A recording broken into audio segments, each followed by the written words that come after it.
Merci beaucoup Aurélie et merci au comité scientifique de m'avoir confié cette présentation.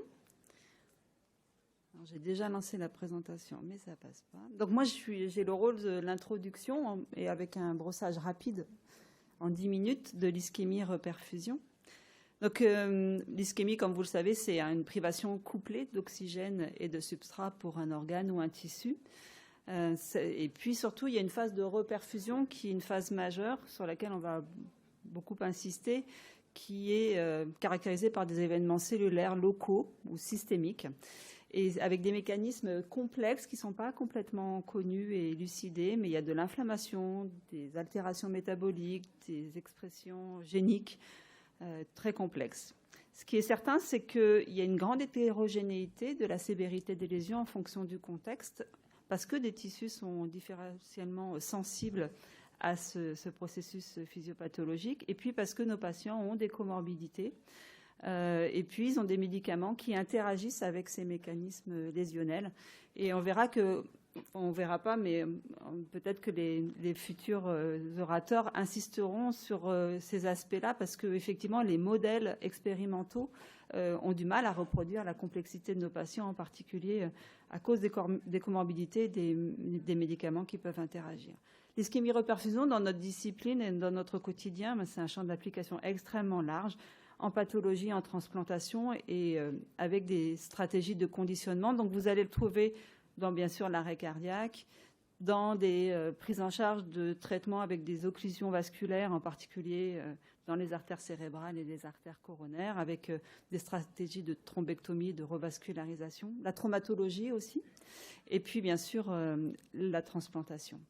Au cours de ce processus, il y a une phase d'ischémie et au niveau cellulaire, il va y avoir une partie des cellules qui va survivre et puis l'autre partie qui va au contraire passer en mort cellulaire. Dans la partie cellulaire du tissu qui va survivre, au moment de la reperfusion, effectivement, la reperfusion va permettre la survie d'une partie des cellules, mais aussi va entraîner, par ces mécanismes physiopathologiques, la mort d'autres cellules. Et là, c'est principalement cette partie du tissu ou cette phase cellulaire qui est notre cible thérapeutique pour faire en sorte qu'au moment de la reperfusion, on continue à sauver des fonctions cellulaires. Parce que finalement, et ça c'est assez bien décrit dans deux organes qui sont phares, qui sont le cerveau et le cœur. Lorsqu'il existe une ischémie tissulaire et qu'il y a une phase de reperfusion, il y a un moment où il y a une sidération cellulaire, il y a des phénomènes de no-reflow, donc de reperfusion, mais pas de revascularisation réelle, et ça aboutit globalement à l'extension des lésions. La microcirculation joue son rôle, elle est elle aussi très altérée au niveau de l'endothélium, avec de l'œdème aussi, des phénomènes inflammatoires et de coagulation. Et donc finalement, des fois, on peut se poser la question de la balance bénéfice-risque entre la lésion liée à l'ischémie et l'augmentation de la lésion liée à la reperfusion. Et donc, la mise en place de protection tissulaire lors de la reperfusion est un enjeu majeur. Vous voyez à droite sur ce graphe qui reprend l'ensemble des publications du sujet sur l'ischémie-reperfusion que c'est un sujet qui est extrêmement travaillé et en grande augmentation. Donc maintenant, si on rentre rapidement dans les mécanismes de façon très superficielle, parce que chacun des orateurs va, au niveau de son organe préféré, va pouvoir rentrer dans le détail. Qu'est-ce qui se passe au niveau tissulaire? Quand il y a un déficit d'apport, une partie des cellules vont rentrer en nécrose, et cette nécrose va, secondairement, au moment de la reperfusion, entraîner une inflammation, enfin une attraction des cellules de l'inflammation, qui vont majorer les dégâts tissulaires, et puis ces cellules inflammatoires et nécrosées vont libérer des cytokines et des molécules de danger qui vont entraîner sur les cellules environnantes des mécanismes qui vont aboutir aussi à la mort cellulaire à cause de l'activation de ce qu'on appelle l'inflammasome, mais aussi des morts cellulaires avec différentes voies liées à des caspases, par exemple, qui sont plutôt des voies un peu spécifiques qu'on décrit de pyroptose ou de nécroptose. La reperfusion, elle va aussi sur des cellules qui jusque-là étaient à peu près intègres, va entraîner un stress, en particulier certains organelles qui sont clés au sein de la cellule, comme le réticulum, le stress réticulaire qui va gêner la fonction de synthèse protéique, de charge protéique. Et donc, cette capacité de synthèse va être altérée et ne va pas permettre le sauvetage cellulaire. Et puis, il va y avoir aussi des phénomènes de stress oxydatif, en particulier au niveau mitochondrial, avec une altération de la respiration mitochondriale. Vous avez bien sûr entendu parler des troubles de la perméabilité de la membrane mitochondriale, et puis des flux, en particulier potassiques, qui vont là aussi grandement altérer la fonction de cet organelle. Et ceci va aboutir en particulier à l'apoptose cellulaire. Alors, on l'a dit, ces conséquences de physiopathologiques peuvent être très variées dans différentes conditions. Là, je vous ai juste mis quelques exemples. Par exemple, il peut y avoir, selon l'organe, une réponse à cette ischémie-reperfusion complètement différente. Ici, c'est sur un modèle murin d'arrêt cardiaque hypoxique. Vous voyez que sur trois organes différents, le cerveau, le cœur et le poumon, il y a une production radicalaire, en particulier d'anion superoxyde, complètement différente entre ces différents organes quand on compare l'animal contrôle et l'animal qui a subi l'arrêt cardiaque. Et vous voyez que selon l'organe, la réponse de stress oxydatif est différente. De la même façon, une réponse inflammatoire, avec ici le marqueur de l'expression génique du NF-kappa B, quand on regarde au niveau du cerveau, au niveau du cœur, la réponse inflammatoire est différente. Donc, il y a une hétérogénéité selon les organes. Ici, je vous avais mis des petits histogrammes de réponse cellulaire, mais que lorsque je suis passée sur le logiciel local, ça n'est pas passé, mais il y a une différence de séquence d'arrivée des cellules de l'inflammation en fonction du timing. Donc, il y a aussi une variabilité selon le timing. Et puis enfin, il peut y avoir une altération des organes à distance. Lorsqu'un organe est ischémique, un autre organe peut être altéré. Ici, c'est un modèle murin de transplantation avec une ischémie-reperfusion hépatique avec des conséquences sur le parenchyme rénal.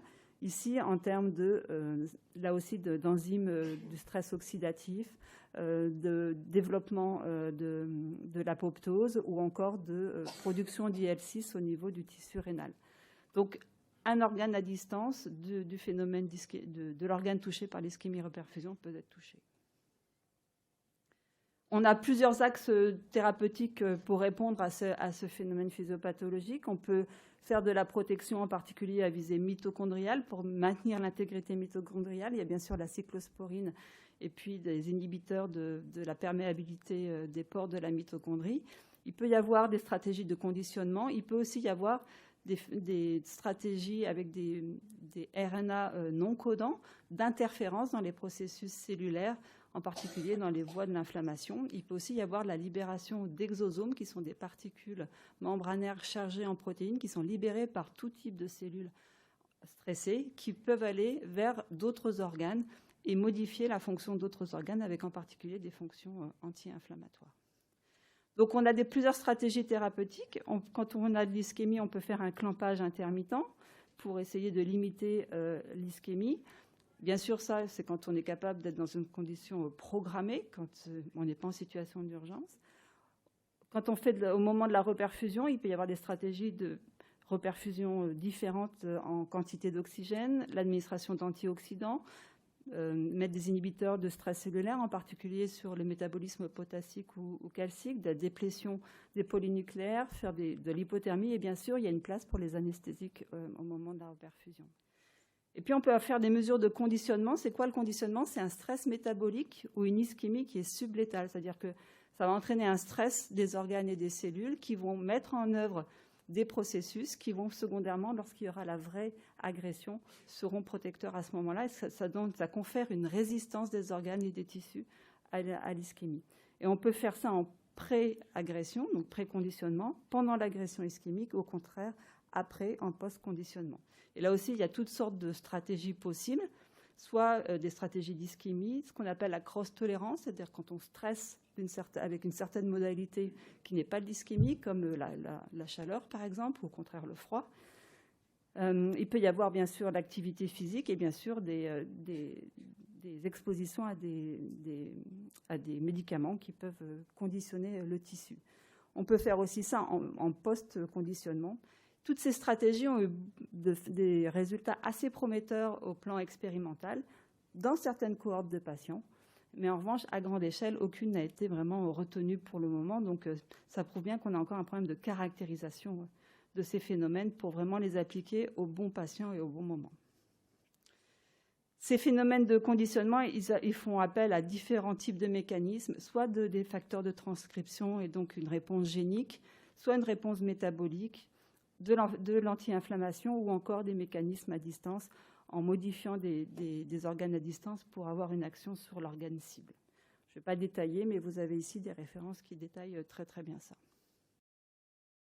Pour aller à la dernière, donc c'est l'ischémie-reperfusion, physiopathologiquement, ce sont des mécanismes complexes qui sont partiellement connus.